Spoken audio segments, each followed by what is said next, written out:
क्या हर नंद मायके में रहकर अपनी भाभी की जिंदगी मुश्किल बना देती है। इस दिल को छू लेने वाली कहानी में देखें कैसे एक झूठ ने पूरे परिवार को तोड़ दिया। क्या सच्चाई जानने के बाद सब कुछ पहले जैसा हो पाएगा? इस कहानी को पूरा देखें और बताएं क्या आपने कभी ऐसा अनुभव किया है। कमेंट जरूर करें। तो चलिए शुरू करते हैं। नंद ने भाभी को घर से निकाला, लेकिन सच्चाई सामने आते ही पलट गया खेल।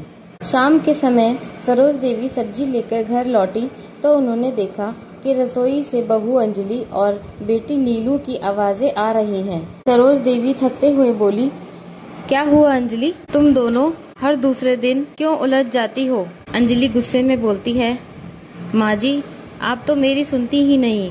दीदी चाहे जो करें, आप हमेशा उनका ही पक्ष लेती हैं। उसी समय नीलू आंखों में आंसू लिए कमरे से निकलकर माँ के पास आ बैठी। नीलू बोलती है, माँ मेरी शादी में जो हुआ उसका दोष मैं किसे दूं? अगर सब कुछ सही चल रहा होता तो मैं मायके में दिन नहीं काट रही होती। पापा के जाने के बाद तो इस घर में मेरी जैसे जगह ही खत्म हो गई हो। सरोज देवी, लेकिन बात क्या हुई, कुछ तो बताओ।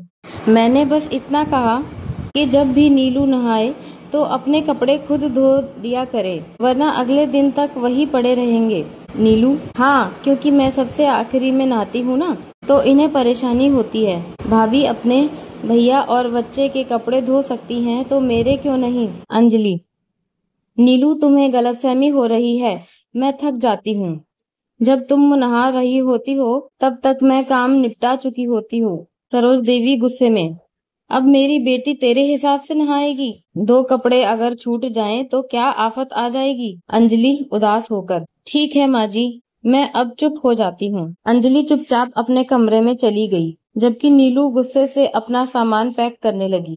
नीलू, अब और मैं यहाँ नहीं रह सकती। विनय पति को फोन करती हूँ, वो मुझे लेने आ जाएंगे। फोन पर नीलू ने अपने पति से माफी मांगी और वादा किया कि अब वह अपनी सास से कोई झगड़ा नहीं करेगी। शाम को विनय उसे लेने आया। नीलू अंजलि से, भाभी मैं जा रही हूँ, शायद हमेशा के लिए। भैया को मत बताना, उन्हें दुख होगा। अंजलि, दीदी मैंने जो कहा वो आपके भले के लिए था, मैं आपकी दुश्मन नहीं हूँ, बस यह चाहती थी कि आप भी जिम्मेदारी निभाना सीखें। नीलू ने माँ से गले लगते हुए कहा, नीलू माँ आप बहुत ज्यादा छूट दे देती हैं भाभी को, एक दिन यही छूट आपको भी भारी पड़ेगी। सरोज देवी, बेटी जाने दे, मैं सब समझ लूंगी, अब तू अपना घर संभाल। कुछ समय तक ससुराल में सब ठीक चला, लेकिन मायके की मस्ती और आराम की जिंदगी अब नीलू को याद आने लगी। सुबह सुबह उठकर सारा काम करना, सभी के लिए खाना बनाना, ये सब उसके लिए भारी पड़ रहा था। एक दिन उसने अपने भाई रोहित को फोन किया, भैया यहाँ मेरा दम घुट रहा है, भाभी को कहो मुझे वापस आने दे। रोहित, क्या बात है नीलू, तुझे कोई सताता है क्या? नीलू, हाँ भैया बहुत परेशान हूँ के घर पहुँचा। रोहित गुस्से में तुरंत अपने जीजा विनय के घर पहुँचा। रोहित, मैं अपनी बहन को ले जाने आया हूँ, इसे यहाँ कोई चैन से जीने नहीं देता। विनय,